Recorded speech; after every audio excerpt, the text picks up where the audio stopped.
फ़ाहिश मवाद और fast food, ये दोनों चीज़ें मर्दाना कमज़ोरी, मेल फर्टिलिटी पे और क्या-क्या नुकसानात हैं इसके? तो उस एंड पर हम फर्श मवाद को देखकर अपने हार्मोनल और अपनी हिस्सियात का बेड़ा गर्क कर रहे हैं।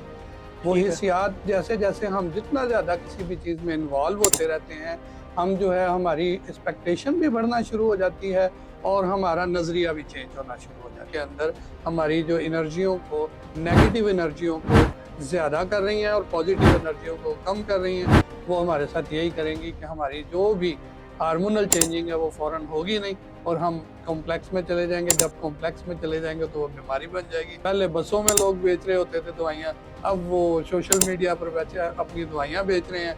बुनियादी तौर पर ये सब चीज़ों के पीछे वही एक ही सर्कल है, एक ही लोग हैं, वही हमें ख़राब कर रहे हैं।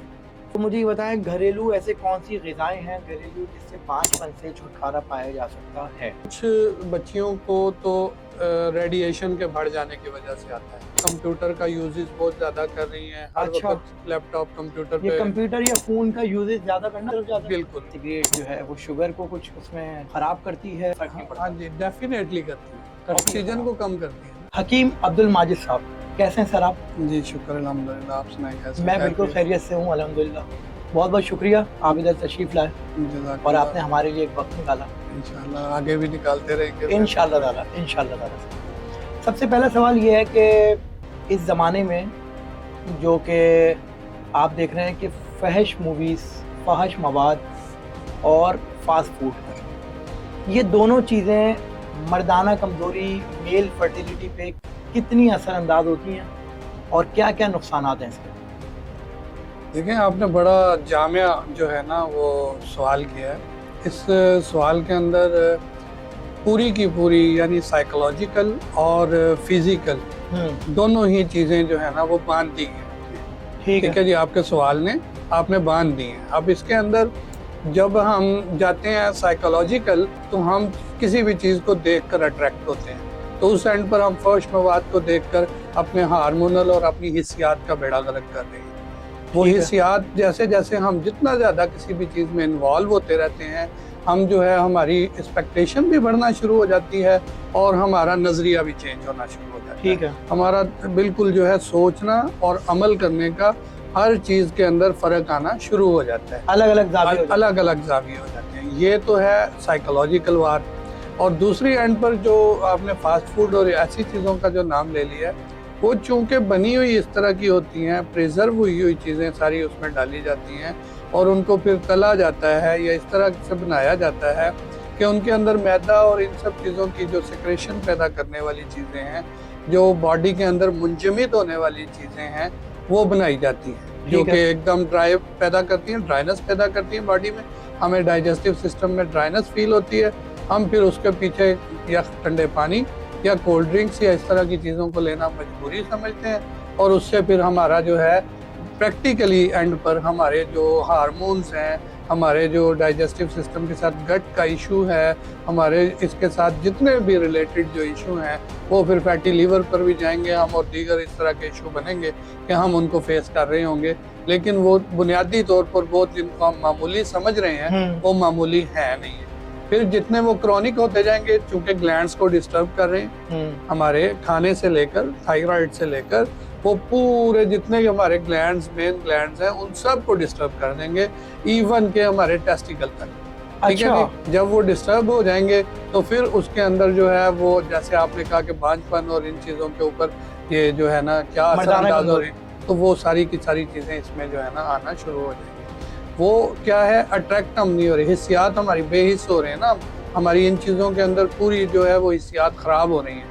तो हमारी जैसे जैसे हिस्सियात ख़राब होंगी, खाने की एंड पर इन चीज़ों से होंगी।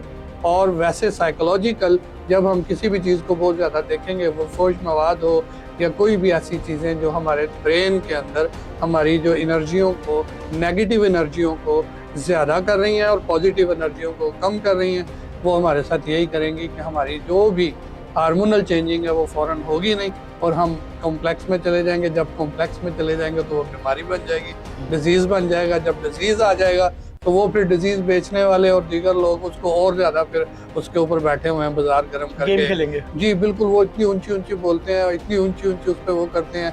पहले बसों में लोग बेच रहे होते थे दवाइयाँ, अब वो सोशल मीडिया पर बैठे अपनी दवाइयाँ बेच रहे हैं।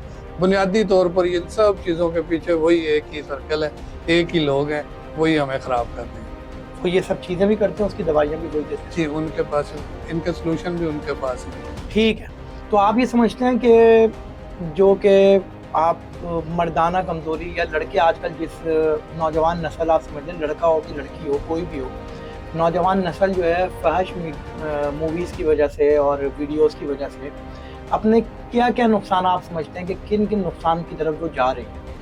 सर देखें, बुनियादी तौर के ऊपर जब हमारा नज़रिया ही चेंज हो गया, जब हमारा ध्यान ही चेंज हो गया, जब हमने देखना ही एक नेगेटिव चीज़ को शुरू कर दिया, ठीक है जी, तो उसके असरात आएंगे। ठीक है जी, अगर हम किसी ब्लैक कलर को बहुत ज़्यादा देखते रहेंगे तो वो हमारी बॉडी के अंदर अट्रैक्ट होने के साथ साथ बहुत सारे अपने असरात छोड़ेगा। अगर हम ग्रीन को देखेंगे, वाइट को देखेंगे, जिस कलर को देखेंगे, जितना ज़्यादा उसको अपने वो उसमें सर्कल में रखेंगे, उसका जो है ना हमारे ऊपर इफेक्ट आना शुरू हो जाएगा। तो इसी तरह जब हम नेगेटिव चीज़ों को देखेंगे, फर्श मवाद देखेंगे, फर्श चीज़ों को देखते रहेंगे, तो उसका फिर जो इम्पैक्ट है वो बॉडी के ऊपर यही आएगा कि उसके साथ रिलेटेड जब हमें फिजिकल की ज़रूरत पड़ेगी तो उस वक्त हम ज़ीरो होंगे। और यही चीज़ें जो शादीशुदा हजरात जो देखते हैं, वो जब ये वीडियोस देखते हैं तो उनके लिए कितनी नुकसानदेह साबित होती हैं? डेफिनेटली वो चूँकि दो लोग हैं तो दो लोगों का एक साइकोलॉजिकल जो है वो ज़रूरी नहीं है कि दोनों का नज़रिया एक जैसा हो। ठीक है, तो उस वक्त एक की एक्सपेक्टेशन अगर ज़्यादा है, दूसरे की नहीं है। अब जैसे कि अब हम देखते हैं मूड स्विंग और ये बहुत सारी ऐसी जो चीज़ें हैं, इन चीज़ों के अंदर यही है कि वो पॉजिटिव जो हमारे रिश्ते हैं वो ख़राब इसीलिए हो रहे हैं कि एक का नज़रिया और है, दूसरे का नज़रिया और है, एक का देखने का स्टाइल और है, ख्वाहिशात और हैं, दूसरे की ख्वाहिशात और हैं। और वो हमारे लम्स जितने भी हैं वो जितनी ज़्यादा वो इन्वॉल्व होते जाते हैं उतने ज़्यादा उनकी जो है ख्वाहिशात बढ़ती जाती है। तो इसी तरह वो जितना भी कोई अपने आप को लिमिटेड रख ले या जितना कोई इसके ऊपर अपने आप को बढ़ा ले, यानी कि दूसरे लफ्ज़ों में ये है कि वो आप अपने फर्श मवाद को देखकर या नेगेटिविटी को देखकर अपने ऊपर जितना मुसल्लत कर लेंगे वो उतना ही और बढ़ता जाएगा और ख्वाहिश उतनी ही ज़्यादा बढ़ती जाएगी, ख्वाहिश कम नहीं होगी, आपकी ज़रूरत जो है ना वो बढ़ती चली जाएगी। क्या समझते हैं कि इन सब चीज़ों से छुटकारा कैसे पाया जाए? एक शादीशुदा जोड़ा है वो कैसे छुटकारा पा सकता है, या फिर एक नौजवान नस्ल है वो कैसे इससे अपनी जान छुड़ा सकती है?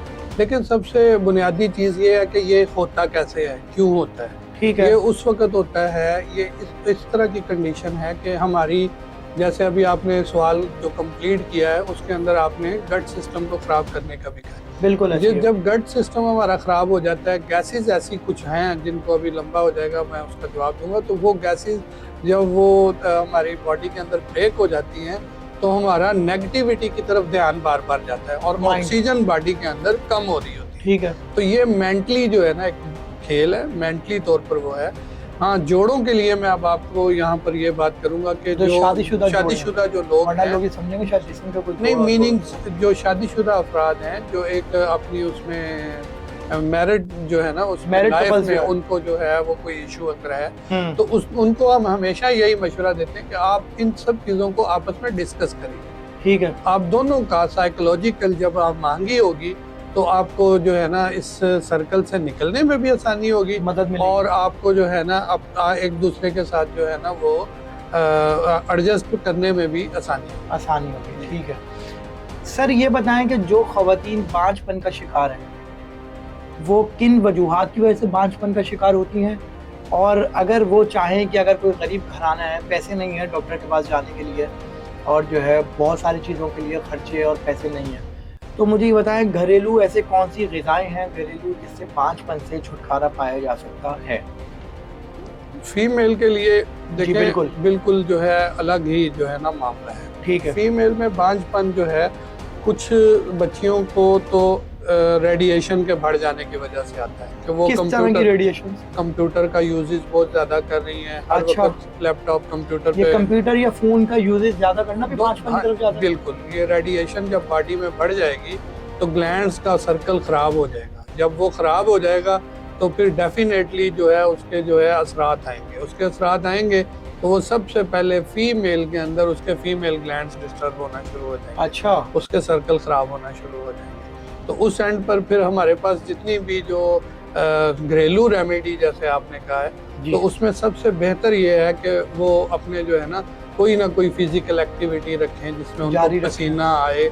जब उनको पसीना आएगा उनके हार्मोन्स चेंज होंगे, उनकी बॉडी के अंदर चेंजिंग आएगी, तो वो रेडिएशन भी कम होना शुरू हो जाएगी और उनकी जो है तबीयत नॉर्मल होना शुरू हो जाएगी। वो कभी भी इसके ऊपर बांझपन हम नहीं कह सकते कि इस वजह से आता है, लेकिन चूंकि क्रॉनिक हो जाता है, बॉडी के अंदर बहुत सारी ऐसे मवाद जो कि मंथली उन्होंने खारिज करने थे नहीं हुए, वो डिपॉजिट होने की वजह से फिर वो चर्बियाँ जो है मुख्तलिफ एंगल पर बनना शुरू हो जाती हैं, तो उनकी पूरी बॉडी का जो है डिस्टर्ब करती है। ठीक है सर। शुरू में जब हम छोटे थे तो वो हम ये देखते थे कि जो अधेड़ उम्र शख्स होते थे, हजरात, मर्द हजरात होते थे, ख़वातीन होती थी, उनके बाल सफ़ेद होते थे। आज के ज़माने में एक 8 साल का 7 साल का बच्चा, उसके भी बाल सफ़ेद हैं। 10 साल का बच्चा, उसके भी बाल सफ़ेद हैं। 30-35 साल का एक लड़का है, मर्द है, उसके भी बाल सफ़ेद हैं। 50 साल के बुजुर्ग हैं तो ऑब्वियसली कभी लोगों के बाल सफ़ेद हैं, उन्होंने भी कोई गलती नहीं करी, उनके भी बाल सफ़ेद हैं। आखिरकार ये बालों का इस उम्र में सफ़ेद होना, इनकी क्या वजूहात है? दूसरा ये कि इनसे क्या सफ़ेद हुए हुए बाल वापस रिवर्स हो जाते हैं, काले की तरफ चले जाते हैं? इसके लिए अगर घरेलू कोई टोटका हो, किसी के पास चीज़ें हों, उनको ये बात पता चल जाए, तो किन चीज़ों का इस्तेमाल करें कि वो बाल सफ़ेद बालों से जान छूट जाए, बाल दोबारा से नए काले हो गए? उनके लिए कोई चीज़ फरमाएं सर। देखें, बाल जो वाइट होने और गिरने, ये दोनों अलग अलग डिजीजेस हैं, अलग अलग इशू हैं। ठीक है। एक एंड पर तो हमारे जो ग्लैंड्स हैं, ठीक है जी, उनकी हरारत का फर्क पड़ रहा है। दूसरी एंड पर मैस्कुलर इशू है, ठीक है ना। दोनों एंड पर ये चीज़ें अलग अलग हैं। अब दूसरी हम आ जाते हैं कि इनको हम रिवर्स कर सकते हैं कि नहीं। इनको रिवर्स नहीं कर सकते, इनको हम यूँ कर सकते हैं कि जो आपका लॉस हो चुका है वो लॉस मज़ीद नहीं हो। अच्छा। उसके लिए आप सबसे पहले सबसे अच्छा जो है वो ये कि सरसों का तेल जो है ना वो इस्तेमाल करें, अच्छा सरसों का तेल। कोई इधर उधर किसी चीज़ पर जाने की ज़रूरत नहीं है, लेकिन वो एकदम आपको रिजल्ट नहीं देता। कुछ माह आपको कंटिन्यू यूज़ करना होता है, क्योंकि ब्रेन के अंदर एक हरारत बनी हुई होती है जो कि बहुत ज़्यादा, जो हमें फील नहीं होती लेकिन बहुत ज़्यादा होती है, गर्म होता है। ठीक है। अब उसको ठंडा करने के लिए, उसको नॉर्मल रखने के लिए जो तासीर सरसों के तेल में है और किसी में नहीं। अच्छा। ठीक है जी, ये कदीम जुबानों से आ रहा है, बहुत पुरानी इसकी थ्योरी है, हिस्ट्री है कि सर पर कोई चीज़ और भी मिलाएं। सबसे बेस्ट जर्नल मैं बता रहा हूँ, सबसे बेस्ट यही है कि आप जो है सरसों का तेल ही इस्तेमाल करें। और अगर सपोज वो फिर आगे किसी को हम वो कर लेते हैं कि टारगेट करते हैं कि इस एज के अंदर, वो फिर एज वाइज फिर हर किसी का अलग अलग इशू कि वो किसके ऊपर क्या जो है ना इफेक्ट हो रहा है, किसी के ऊपर क्या इफेक्ट हो रहा है। इस वक्त हमारे कराची के अंदर सबसे बड़ा जो इशू है वो है पानी का इस्तेमाल। पानी के अंदर वो मिनरल्स ही नहीं है, वो चीज़ ही नहीं है। वो जब हम इस्तेमाल कर रहे हैं तो वो हमारा हेयर लॉस बहुत तेज़ी से कर रहा है। अच्छा। फिर हमारी जो नमी है, जो कहीं भी आप नमी वाले इलाके में आप होते हैं तो वो भी इफेक्ट करती है। फिर उसके बाद बहुत सारी ऐसी चीज़ें हैं जैसे हमारे गर्दो गुबार, और हमारे पूरे कराची में माशाल्लाह से सफाई का और इतना अच्छा एहतमाम है, ये भी जो है वो हमारे ऊपर इफेक्ट करता है। और ख़ास तौर पर स्किन डिजीज़ के साथ साथ सबसे पहले जो इफेक्टिव होते हैं वो हमारे बाल ही होते हैं। और उसमें फिर दूसरी चीज़ आ जाती है, जैसे आपने बच्चों से बूढ़ों तक का तज़किरा किया, तो बूढ़ों का तो चलो एक एज इफेक्ट होता है, बिल्कुल है। लेकिन बच्चों के अंदर मैं यहाँ पर ये लाजमी बात करना चाह रहा हूँ कि बच्चे जो है ना वो अपने गुस्से पे कंट्रोल करें, और उनके पेरेंट्स को चाहिए कि वो बच्चों को इस बात पर अवेयर करें कि ये ज़िद और गुस्सा, इसके नुकसानात क्या क्या हैं, इसको समझें। और इसको बच्चों को बाकायदा, हमारे यहाँ ये जो है ना इसके ऊपर कोई काम नहीं हो रहा। ये बच्चे ज्यादातर जो आप कैसे समझाएं बच्चों को, वो तो चीजें उठा के फेंकना शुरू हो जाते हैं। नहीं, ये जो इस तरह का शिद्दत है ना, ये भी ऐसी बहुत सारी चीजें हैं जो हमारे मोबाइल से बच्चे देख रहे हैं, और हमारे सोशल मीडिया है, बिल्कुल है, सोशल मीडिया से उन चीज़ों को वो देख रहे हैं। वो ऐसी चीज़ों को देखने के ऊपर फिर उसी तरह के रिएक्शन करते हैं। अब हमारी उम्र में, जैसे आपने कहा कि हमारे दौर में ऐसा कुछ नहीं था, तो हमारे दौर में मोबाइल नहीं था, और हमारे कुछ दौर चीजें में, थी मगर लेकिन नेचुरल वो चीजें थी ना, ठीक है, वो नेचर फिजिकल एक्टिविटीज थी। फिजिकल एक्टिविटी थी, वो हमारे गुस्से हम उनको जो है ना वो मेंटेन कर लेते थे, ठीक और है। हम जो है पसीना में चले जाते थे, कोई ना कोई खेल कूद में लगे रहते थे। आजकल का वो नहीं है। आजकल वो चीज खेल कूद है नहीं है, और जो भी बच्चे आपके घर के अंदर कोई भी बच्चा जो होगा ना टॉपर जिसे कहते हैं, या अच्छा वो पढ़ने लिखने में अच्छा होगा, ज़हीन होगा। ज़हीन होगा, जो ज़हीन बच्चा होगा ना वो बहरहाल गुस्सीला भी एक एंड पे होगा। अच्छा, जब वो गुस्सीला होगा तो वो फिर उसके साथ ये चीजें, वसीला मतलब गुस्से वाला। गुस्से वाला, उसका गुस्सा जो है ना वो बॉडी के अंदर जो रिएक्शन देगा वो ज्यादातर उसके बालों के ऊपर और उसकी जो है ना वो इन चीजों के ऊपर, स्किन वगैरह पे दूर से पता चलता है कि ये जो है ना बच्चा वह है लाइक, लेकिन गलत लगा हुआ है किसी काम में। अच्छा, क्या समझते हो कोई आसान तरीका है बच्चों से मोबाइल छुड़वाना और मोबाइल को बच्चों से छुड़वाना? लेकिन सर अभी तो जो सूरत हाल बन गई है वो तकरीबन नामुमकिन ही लग रहा है। अच्छा, लेकिन इसको ये है कि इसके ऊपर जो है ना वो, जैसे आपने देखा है कि अभी पिछले दिनों हम एक पढ़ रहे थे कि वो जर्मनी और इन लोगों ने क्या किया है कि वो बाकायदा बच्चों के लिए अलग से डिवाइसेस बनाना शुरू कर दी है ठीक कि है। जिनके साथ उनकी आंखों के ऊपर असरात कम आ रहे हैं, रेडिएशन कम आ रही है, और वो जो है वो उसके ऊपर जितना भी लगे रहे नुकसान कम है, तो वो उन्होंने उनके प्रोटेक्शन के लिए प्रोटेक्टर ऐसे लगा दिए हैं और उनको बना इस तरह से दिया है कि वो बच्चों के लिए बेनिफिट दे रहे हैं, नुकसान नहीं दे रहे। तो इस तरह की हमें भी कोई काम करना पड़ेगा, वरना ये कहें कि ये अब छूट जाए, ये छूटने वाली लत नहीं है। सही है सर।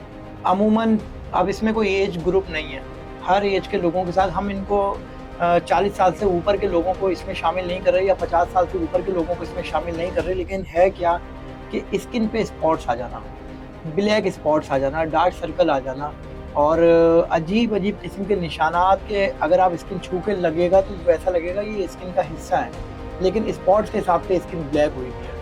उनकी क्या वजूहात हैं? दूसरा सवाल ये है, इसी में मैं मर्ज कर रहा हूँ। दूसरा सवाल ये है, उसका छुटकारा कैसे हासिल किया जा सकता है हर्बल के थ्रू? आप घरेलू नुस्खों से, घरेलू टोटकों से, उसके लिए बेहतरीन इलाज क्या है? देखें, ये जो डार्क सर्कल बन रहे होते हैं ये बहुत सारे, इसमें भी जो है ना मल्टीपल इशू हैं, लेकिन आम तौर पर जो है वो, फिर मैं यही कहूँगा कि वो माहौलियाती जो हमारे रहन सहन है, और उसमें भी सबसे पहले पानी जो जिससे हम नहा रहे हैं, जिससे हम अपनी बॉडी को धो रहे हैं, उसका फ़र्क है। उसके बाद फिर हमारे जो पहनने ओढ़ने का और जहाँ पर हम सो रहे हैं उन जगहों का बहुत फ़र्क होता है। ठीक है, ठीक है जी। बाज़ औक़ात वहाँ पर कोई ऐसा बैक्टीरिया होता है जो हमारी बॉडी के ऊपर जो है ना वो असरअंदाज हो जाता है, वो फिर जो है जान नहीं छोड़ रहा होता। हम अगर सपोज़ कोई उसकी ट्रीटमेंट ले भी रहे होते हैं, हम फिर रात को जाकर सो वहीं पे रहे होते हैं, वो बैक्टीरिया फिर अपनी जगह पर एक्टिव हो जाता है। वो इसी तरह से किसी न किसी सर्कल से वो हमें वो चीज़ें होती हैं, और हमें चाहिए कि हम अपनी सब चीज़ों को, उस बैक्टीरिया को ख़त्म करने के लिए, उनके लिए जो है ना, जैसे हम अक्सर बेशतर यहाँ मैं आपके तवज्जुह से ये बात लाजमी कर देता हूँ कि हम कहते हैं कि बैक्टीरिया घर में अगर आपने ख़त्म करना है तो आप हरमल का धुआं लाजमी करें। हरमल थोड़ा आसान, हरमल एक छोटे छोटे दाने आते हैं, ठीक है जी, और उनका धुआं किया जाता है। आपने अक्सर बाजारों में देखा होगा लोग धुएं वाले। लुबान की बात तो नहीं कर रहे? लुबान अलग चीज़ है, हरमल अलग चीज़ ठीक है। लुबान का धुआं जो है ना उसी के साथ मिक्स कर कर वो दिया जाता था, लेकिन अब जो है अगर आप हरमल का करेंगे तो उसकी कोई बदबू नहीं होती, लुबान की एक हीक होती है, तो उस वजह से अक्सर लोग जो है ना वो सेंसिटिव लोग उससे पसंद नहीं करते। लेकिन हरमल का कोई ऐसा जो है ना वो, ये हरमल कहाँ से छोटे छोटे दाने किसी पंसार से आपको आराम से इजी मिल जाएगा और सस्ता मिल जाएगा। ठीक है। इसको आपने लेना है, हर रूम के अंदर आप जो है ना शाम के टाइम उसका धुआं कर दें, आपका जितने भी बैक्टीरिया बैड बैक्टीरिया वो सारे खत्म हो जाएंगे, और उससे आपके बहुत सारे ऐसे स्किन डिजीजेस जो हैं वो कंट्रोल होना शुरू हो जाएंगे। ये एक ऐसी चीज़ है कि स्किन डिजीज, बड़ी जबरदस्त आपने बात स्किन डिजीज में आप देखेंगे कि 90% लोगों को हम ये साथ साथ लाजमी बता रहे होते हैं कि ये करें, इससे रूम का ऑक्सीजन भी जो है ना वो टेम्परेचर जो है नॉर्मल होता है, वो मेंटेन हो जाता है। सर्दियों का मौसम चल रहा है सर, इस वक्त सीजन ऐसा है कि हर कोई उदास उदास घूम रहा है और एटमॉस्फेयर में बड़ी, माहौल में बड़ी खुश्की है, होंठ फट रहे हैं, आंखों में अजीब सी खुश्की है, स्किन बहुत ड्राई हुई है, वो तो पता है कि सर्दी की वजह से हुई है। इसका कोई घरेलू नुस्खा, कोई घरेलू इलाज बता दें? देखिए हम ऐसे मौसम में, जब मौसम में तब्दीली तगय्युर आ रहा होता है, चेंजिंग आ रही होती है, वो भले सर्दी की तरफ हम जा रहे हों या गर्मी की तरफ जा रहे हों, हम हमेशा जो है किसी भी प्रोग्राम के अंदर हम यही कहते हैं कि आप इस टाइम में पानी जो है ना वो ठंडा पीना छोड़ दें। अच्छा, कोशिश करें कि गर्म पानी पिए, क्योंकि बॉडी के अंदर और बाहर दोनों का टेम्परेचर मेंटेन नहीं हो रहा होता। ठीक तो है। जब हम इंटरनल एंड पर बॉडी को जो है वो हरारत देना शुरू कर बिल्कुल देते ऐसे हैं ही है। और पानी के साथ देना शुरू कर देते हैं, कावा जात लेने चाहिए, अदरक वाला कावा बहुत जो है ना काम करता है, मुफीद इसमें होता है। बहुत मुफीद होता है। तो इसी तरह जो है वो हम मुख्तलिफ कावे मुख्तलिफ मिजाज के मुख्तलिफ तबीयत के लोगों को बताते हैं। फिर ये बताते हैं कि आप सब्जियों के सूप पिए कौन कौन इस मौसम में। उसमें सिर्फ 5 ही सब्जियां अगर हम कहेंगे तो आयुर्वेदिक में 5 ही सब्जियों को सब्जियां कहा गया है। ठीक है। वो कद्दू है, वो टिंडे हैं, वो मूली है, वो शलजम है, वो गाजर है। वाह। वो 5 ही सब्जियां हैं, छठी किसी भी चीज़ को उन्होंने सब्जी नहीं कहा, वो एक अलग से अपनी जो है ना केमिस्ट्री रखती है। जबरदस्ती आई। ठीक है जी जी। वो भले वो आप आलू को ले आए या आप आलू बैंगन की को ले सब्जी आए, नहीं है? नहीं भले आप बैंगन को ले आए, भले आप भिंडी को ले आए, तो वो नहीं इसको एक्सेप्ट करते। वो उसकी तमाम की जो है वो अलग अलग केमिस्ट्री बताते हैं और बताते हैं कि ये सब्जी नहीं है। सब्जी के लिए फिर पूरा हमने एक प्रोग्राम पहले भी किया हुआ है कि सब्जी का मतलब ये होता है कि अगर आप उसको किसी गोश्त के साथ मिला लें तो उस गोश्त की जो है वो तासीर जो है वो पॉजिटिव एंड पर बेहतर हो जाए, वो आपकी जो बॉडी के गट का इशू है वो उसको ख़त्म करे, आपके विटामिन्स पूरे करे, आपके कैल्शियम पूरे करे, आपकी बॉडी के मिनरल्स पूरे करे, आपको एनर्जी दे, एनर्जेटिक करके आपका डाइजेशन बेहतर करे। ये है सब्जी। ठीक है जी। उसकी अपनी कोई ऐसी केमिस्ट्री ना हो कि वो आपको नुकसान दे। बाकी दीगर जितनी भी चीज़ें हैं, किसी के अंदर फौलाद की जाती है, किसी के अंदर मैग्नीशियम की जाती है, तो उनके एक अलग अलग अपने अपने मिजाज हैं। उनको हम कभी भी सब्जी नहीं कहते। सब्जियां सिर्फ 5 ही हैं। उनके सूप बनाएं और उन सूप को आप जो है दिन रात पिए, कभी भी आपको ये फीलिंग नहीं होगी कि आपके जो है ना वो ड्राइनेस हो रही है बॉडी। सर, इंसानी जिस्म में एक अहम चीज़ है नाखून, और ये नाखून, ये नेल्स, इनको देख के कैसे अंदाज़ा लगाया जा सकता है कि इंसान के अंदर क्या बीमारियां हैं, और नाखून की वजह से इंसानी जिस्म में कौन कौन सी बीमारियां शामिल हो जाती हैं? देखिए ये बड़ा सेंसिटिव सवाल है, क्योंकि नाखून से जो है, चूँकि ब्लड का जितना भी वो सर्कल है, सर्कुलेशन है, ब्लड सर्कुलेशन, उसका हम अंदाज़ा करते हैं आम तौर पर जब पेशेंट को जो है ना वो हम डायग्नोज कर लेते हैं। ये डायग्नोज के लिए हमारा क्या टूल्स इसकी पहचान होती है, ज़रा कुछ मुख्तसर से अगर आप बताएं तो। शॉर्ट बता देता हूँ कि नाखून जो है वो उसकी शाइनिंग से देखा जाता है, उसकी जो है वो उसको दबा कर उसके अंदर जो ब्लड का सर्कुलेशन है उसको देखा जाता है कि कितने % कैसे आ रहा है। ठीक है जी। फिर इसी तरह उसके ऊपर वाइट स्पॉट आ रहे हैं तो कैल्शियम की कमी है। इसी तरह बहुत सारे लोगों को जो है ना मल्टीपल इसके इशू होते हैं। लेकिन जो इसकी शॉर्ट की में अगर मैं आपको जवाब दूं तो वो ये है कि नाखून का जो गहरा ताल्लुक है वो हमारे ब्लड के जो है ना बहुत सारे डिजीज़ के साथ है। अच्छा। जो बिल्कुल माइक्रो एंड पर डिस्कस किए जाते हैं। ठीक है। उनको हम जो है वो अगर उनका अंदाज़ा करना होगा, ये कभी भी केमिस्ट्री हम फाइनल नहीं इसको कह सकते, ये अंदाज़ा होता है। उससे फिर हम पेशेंट की जो है वो हिस्ट्री को मेंटेन करते हैं, तो हम कहीं कहीं करीब पहुंच जाते हैं डायग्नोज के। तो ये जो माइक्रो एंड पर जो आ रहे होते हैं चेंजिंग ब्लड के अंदर, वो हमारे नाखून से नज़र आ रहे होते हैं। ठीक है, सही है। अगर नाखून उखड़ना शुरू हो जाए किसी के, खाल से अलग हो रहे हैं, तो क्या पता चलता है, क्या लगता है कि कौन सी बीमारी में मुब्तला है वो शख्स? देखें वो जो इन्फेक्शन है, फंगल इन्फेक्शन है, वो उसकी बहुत सारी कंडीशंस हैं। उसमें से एक ये भी है कि नाखून अलग हो जाते हैं। नाखून जो है वो बिल्कुल एंड पर जो है वो बिल्कुल ऐसे हो जाते हैं कि उतरना शुरू हो जाते हैं। तो ये कोई ऐसी बीमारी है जो कि काबिल इलाज नहीं है? नहीं, इलाज हो जाता है, लेकिन ऐसे चूँकि बड़े जो है वो क्रॉनिक जो है ना इशू होते हैं, तो जाकर ये यहाँ पर पेशेंट आता है। तो ऐसे मरीजों को परहेज और ग़िज़ा के लिए बड़ा पाबंद किया जाता है। अच्छा। जो कि वो नहीं कर पाता तो वो फिर कहता है कि इसका इलाज ही नहीं। इलाज नहीं है। ठीक है, सही है सर।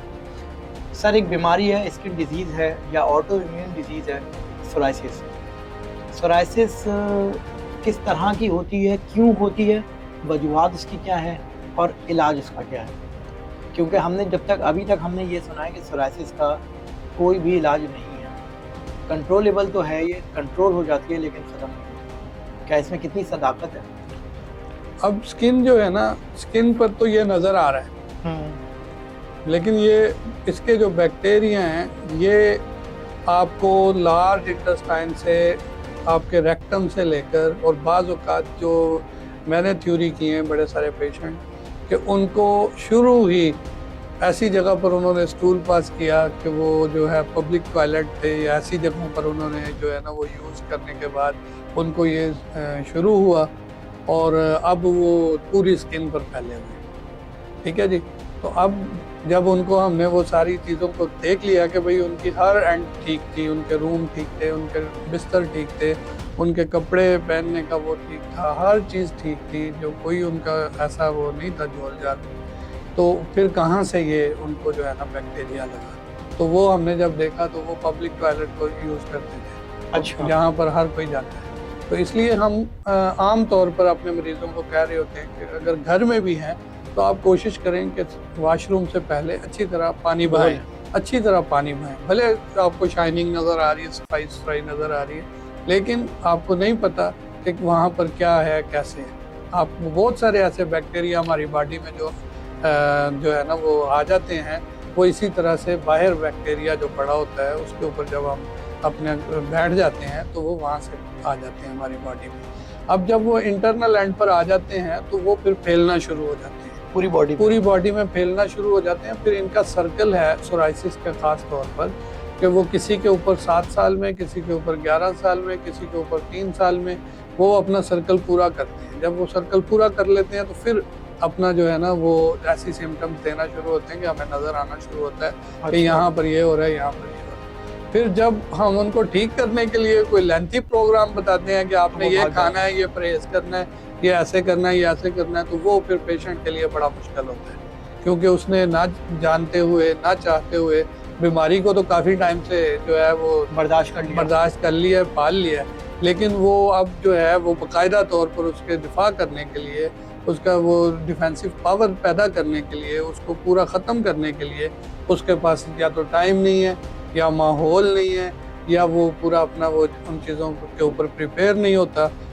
एंड ये होता है कि वो उन चीज़ों से फिर हार जाता है। तो एंड फिर डॉक्टर या हम लोग यही कह रहे होते हैं या मरीज़ कह रहा होता है कि इसका इलाज नहीं। इलाज होता है, लेकिन उसके लिए हमें बहुत अच्छी जो है ना वो तैयारी करनी पड़ती है। अच्छा। जब हम अच्छी तैयारी करेंगे, ख़ास तौर पर ग़िज़ाई एंड पर, और फिर परहेज़ के एंड पर, फिर एहतियाती एंड पर। एहतियाती एंड का मतलब ये है कि आपने अपना रूम मेंटेन करना है, अपने ड्रेस को मेंटेन करना है, अपनी तमाम चीज़ों को ऐसे मेंटेन करना है कि वो जो स्किन डिजीज़ के जो बैड बैक्टीरिया आपकी स्किन के ऊपर आ गया है उसको हमने ख़त्म कैसे करना है, ज़ीरो कैसे करना है। ठीक है। तो उसको ज़ीरो करने के लिए जो जहाँ जिस एंड पर है उसको हमें ख़त्म करना पड़ेगा। बहुत सारी जगहों पर बहुत सारे इश्यूज़ में क्या होता है कि ये जो स्किन डिजीज़ के बैक्टीरियाज होते हैं ये हिडन हो जाते हैं, छुप जाते हैं, गुम हो जाते हैं, जो कि हम समझते हैं शायद ठीक हो गया है, लेकिन वो ठीक नहीं होता। जैसे ही उसको ग्रोइंग उसको उसकी जो मिलना शुरू होती है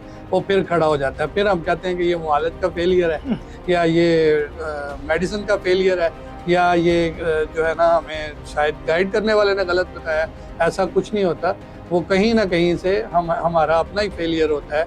एज अ पेशेंट अगर हम बात करेंगे तो वो पेशेंट का ही फेलियर होता है। इसका सर इलाज, घरेलू कोई इलाज हो या कोई आसान इलाज हो या कोई ऐसी ग़िज़ाएँ हों जिससे ये थोड़ा कंट्रोल हो जाए? ग़िज़ाएँ तो देखें, आपको फिर वही सब्जियों पर जाना होगा, वही आपको सूप पीने होंगे ताकि आपकी गुर्दे साफ़ होने शुरू हों। किडनियाँ जितना अच्छा अपना फाल शुरू करेंगी, ब्लड उतना अच्छा साफ़ होना शुरू होगा। जितना अच्छा साफ़ होना शुरू होगा, डाइजेस्टिव सिस्टम बेहतर होना शुरू होगा। डाइजेस्टिव सिस्टम बेहतर होना शुरू होगा, ब्लड साफ़ होना शुरू होगा। ब्लड साफ़ होना शुरू होगा तो स्किन डिजीज़ ऑटो पे, इम्यूनिटी ऑटो पे बढ़ना शुरू हो जाएगी। इम्यून सिस्टम बेहतर होगा तो आप समझते हैं कि वो आपका ब्लड जो है साफ़ होना शुरू हो जाता है। तो जब ब्लड साफ़ होगा, ब्लड ठीक होगा, तो फिर ही जाके वो यहाँ पर डिफेंस कर सकेगा और उस बैक्टीरिया के फाइट कर सकेगा, और गुड बैक्टीरिया वहाँ पर पैदा होगा जो कि हमारे उन चीज़ों को बेहतर के ऊपर जो है ना वो स्टेबल कर सके। ठीक है सर, ठीक है सर। बड़ी आम कॉमन बीमारी है, पहले एजेड लोगों को होती थी, उसके बाद जवानों में आई, अब बच्चों में भी आती है शुगर, डायबिटीज़। ये जो है इसको कंट्रोल किस तरह से किया जाए? कुछ ऐसे नुस्खे हों घरेलू और कुछ ऐसी चीज़ें हों, खाना पीना हो, उसमें इसको किस तरह से कंट्रोल किया जा सकता है? देखिए भाई, अभी थोड़ी देर पहले आपने एक सवाल करते हुए ये कहा था कि हमारे दौर में, हमारे बचपन में ये चीज़ें नहीं थी। तो सबसे बड़ा फेलियर जो आया है और सबसे बड़ा जो फ़र्क आया ना, वो ये है कि हमारे दौर में आज से 30 साल 40 साल पहले बाकायदा सब्जेक्ट होता था कि सुबह की सैर की अहमियत क्या है, सुबह की वॉक की अहमियत क्या है। उसकी अहमियत यही थी कि बॉडी के अंदर जो है वो हमारी जो ऑक्सीजन थी वो मेंटेन होती थी, ठीक है। हमारी हर आदतें बॉडी की जो टेम्परेचर्स थे वो मेंटेन होते थे। जब टेम्परेचर मेंटेन नहीं होंगे तो जब हम प्रिजर्व की हुई चीज़ें खाएंगे, लेटे लेटे खाएंगे, उसके ऊपर से यख ठंडी जो है वो चीज़ें पिएंगे और फिर एसी में बैठे रहेंगे, तो टेम्परेचर तो मेंटेन हुआ नहीं, जो ग़िज़ा हमने लिए वो ग़िज़ा तो डाइजेस्ट हुई नहीं। बिल्कुल। तो सर वो क्या करेगी? वो यही करेगी कि रेजिस्टेंस पैदा करेगी बॉडी के अंदर। अब उस रेजिस्टेंस के अगेंस्ट हम बॉडी को सपोर्ट नहीं कर रहे, नेचर की सपोर्ट नहीं कर रहे, नेचर एंड पे वर्किंग नहीं कर रहे, हम उसको जो है जाकर मसनूई एंड पर जब उसकी सपोर्ट करना शुरू करते हैं तो वो फिर हमें लत लग जाती है या आदत बन जाती है कह लें, या फिर कह लें कि हम शुगर के मरीज कहलाना शुरू। अच्छा, एक चीज़ अभी जहन में सवाल आया कि क्या सिगरेट जो है वो शुगर को कुछ उसमें ख़राब करती है या फिर जो है उससे कोई फ़र्क नहीं पड़ता? हाँ जी, डेफिनेटली करती है, ऑक्सीजन को कम करती है, उससे शुगर इफेक्ट होगा। हाँ जी, जब बॉडी के अंदर रेजिस्टेंस आ चुकी है, रेजिस्टेंस हो रही है, तो उस वक्त तो आपने जो समझे सिगरेट पीकर जो फोर्स आपको हराना चाह रही है बॉडी के अंदर, इम्यून सिस्टम को कम कर रही है, तोड़ रही है इम्यूनिटी को, हमने उसको बढ़ाने के लिए सिगरेट पीनी है। तो वो सिगरेट जो है वो इसी तरह ऑक्सीजन को और ज़्यादा जो है वो कम करने के लिए वो करेगी और हमारे इम्यून सिस्टम को कमज़ोर करेगी, जिससे क्या होगा कि वो रेजिस्टेंस और बढ़ेगी। रेजिस्टेंस बढ़ेगी तो बॉडी के अंदर जितनी भी ग्लूकोज की और शक्री जो रतूबात हैं वो वहीं मुंजमद होना शुरू हो जाएंगी और वो खड़ा होना शुरू हो जाएंगी, खारिज नहीं होगी, तो वो फिर शुगर का सबब है। इसके लिए कोई डाइट हो सर? डाइट फिर वही है, सब्जियां, फिर वही है कि आप सेहत के लिए सिर्फ यही एक रास्ता है, वरना कोई रास्ता नहीं। अच्छा, जिन लोगों को शुगर नहीं है और वो चाय में चीनी मिला के पी रहे हैं, शरबत पी रहे हैं, कोल्ड ड्रिंक पी रहे हैं, तो कितना उनको नुकसान पहुंचाती हैं सारी चीज़ें? और जिनको शुगर नहीं है क्या हो जाती है इन्हीं सब चीज़ों की वजह से? जी बिल्कुल, अगर वो लाइफस्टाइल उनका यही है कि एसी पे बैठे रहेंगे और एहतियात नहीं कर रहे हैं, ठंडे पानी पी रहे हैं, लेटे लेटे खा रहे हैं, खाकर सो रहे हैं, तो वो अपनी तैयारी कर रहे हैं कि उसी तरफ जाने की कि हमें शुगर हो जाए। अच्छा, ठीक है जी। अगर सपोज वो अच्छी वॉक कर रहे हैं, जॉगिंग कर रहे हैं, उनकी बॉडी के अंदर पूरा जो है नेचुरल एंड पर पसीना भी आ रहा है, नेचर पे पूरा वो कर रहे हैं, वो 2 घंटे 3 घंटे मोबाइल को हटाकर कोई ऐसी वर्किंग कर रहे हैं जिससे उनकी बॉडी में पूरा जो है वो हरारतें मेंटेन हो जाती हैं, तो वो यकीनन जो है वो अपना सिक्योरिटी का काम पूरा कर रहे हैं, उनको इतना नुकसान नहीं होगा। बहुत बहुत शुक्रिया सर आपका, आप यहाँ पे तशरीफ़ लाए और आपने हमें टाइम दिया। Thank you so much. मज़ीद वीडियोस और पॉडकास्ट देखने के लिए हमारा YouTube चैनल सब्सक्राइब करें। Cure Pakistan, live long Pakistan.